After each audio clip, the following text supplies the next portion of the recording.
Un clap.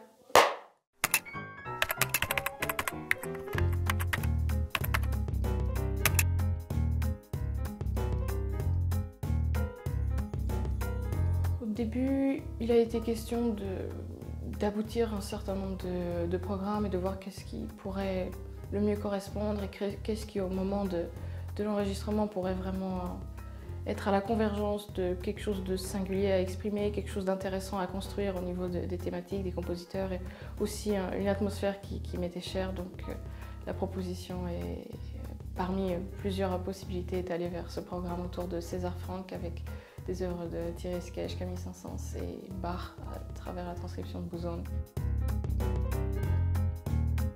Mystique, cathédralesque, architecture.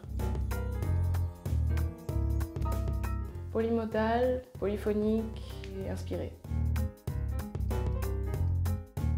Au tout début de la session, à la toute fin, on avait décidé de concert avec ma directrice artistique de tout enchaîner, tout le programme. Et au début, ça a été fait, au tout début de la session, ça a été fait seul avec les micros. Et à la fin, j'avais invité des amis, personnes fidèles, professeurs et connaissances. Et à la fin, tout a été terminé et c'était comme une sorte de libération. Et j'avais enchaîné tout le programme et c'était vraiment un très beau souvenir. C'est toujours délicat parce qu'un enregistrement amène tout son lot de doutes, hésitations, incertitudes, remises en question. C'est tout un chemin, tout un voyage, c'est toute une épreuve au fond. Et c'est très difficile à la fois être complètement immergé dans la musique, dans la réalisation, dans ce qu'on a fait, à la fois prendre suffisamment de distance. C'est un cheminement difficile, semé d'embûches et de doutes et forcément de toute sa part de réserve.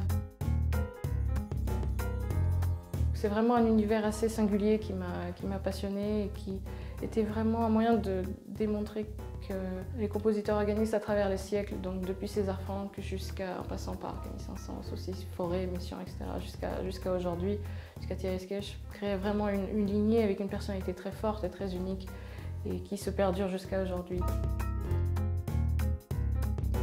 Beaucoup de choses, d'époques variées toujours. L'œuvre pour orgue de Froberger, Les Lagrime di San Pietro de Orlando Lasso et plus récemment, je travaille sur les concertos de Beethoven et les concertos de Prokofiev, donc ça tourne aussi beaucoup, et les concertos de Gershwin en fa majeur.